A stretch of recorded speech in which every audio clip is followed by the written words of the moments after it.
This is Wine, and we're commencing Phase 2. It's been a long time coming, but we are out of hibernation and ready to roll for 2011 with a brand new season of This is Wine.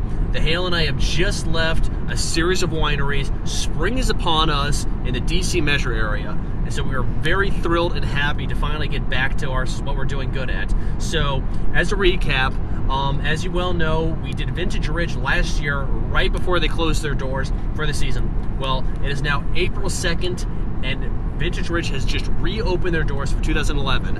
And believe me, we were both highly excited to plan the reopening for over a month. And believe it or not, it has actually been worth every penny we have spent out there. 1, 2, 3, stoked! Okay. As the Hale can well attest to.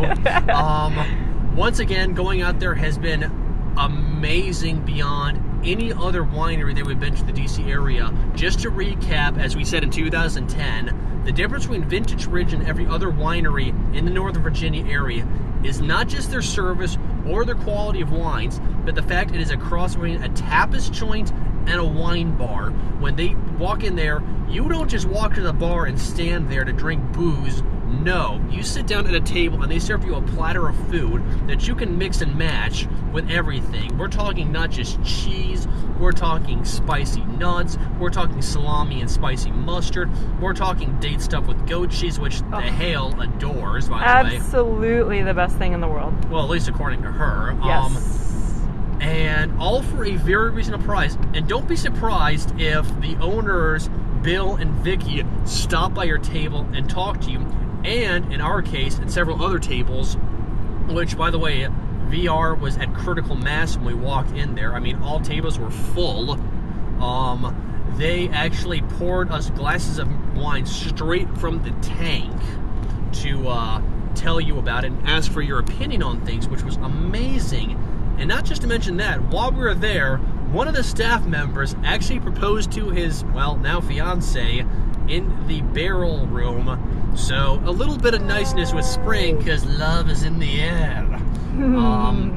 After that, we actually went to Miracle Valley, which is a short jaunt from, does I change lanes?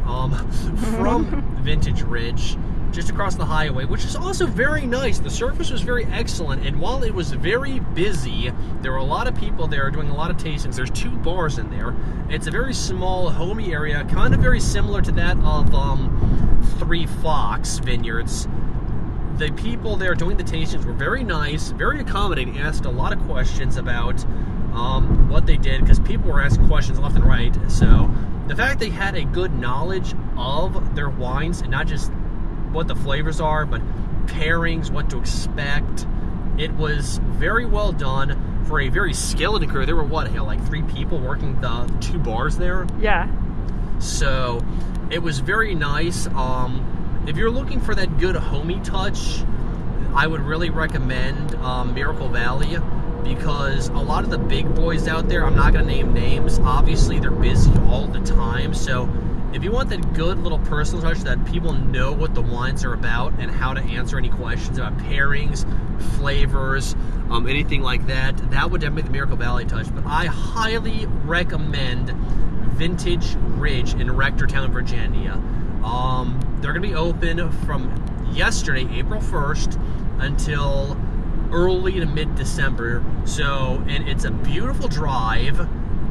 It's a large property, for one thing. There's a lot to be had about there. And so, and just honestly, it separates itself from all the other wineries we've been to, as speaking on behalf of both the Hale and myself. So when you have a chance, head out there, say hi to Bill and Vicky. It's nice. But as I've said earlier, Phase 2 of This is Wine is going to be a lot more interviews with a lot more wine owners, a lot more reviews on not just wineries in the state, but wine bars, a lot more things to go, a lot more events are happening. As more wineries are opening their doors, I can already count on both hands a series of events that will be occurring in the next 2 months. So keep your eyes peeled, because I will be posting events. Honestly, I'm very excited about what 2011 has in store for us, because a lot of stuff is getting booked as we speak. I don't know if you have anything to throw in with that, Hale, about Vintage Ridge or Miracle Valley. Honestly, we're both very happy to go back out there. It's been a few months, and we both apologize profusely for not getting around to it. But honestly, a lot of stuff has been happening over the past couple of months that have been occupying our time. So, but we can assure you, 2011 will make up for the 2 months of silence that we had. So keep your eyes posted, because a lot is in store. So with that in mind, until our next entry, to adhere to the old Spanish proverb, with one hope, anything is possible. Cheers.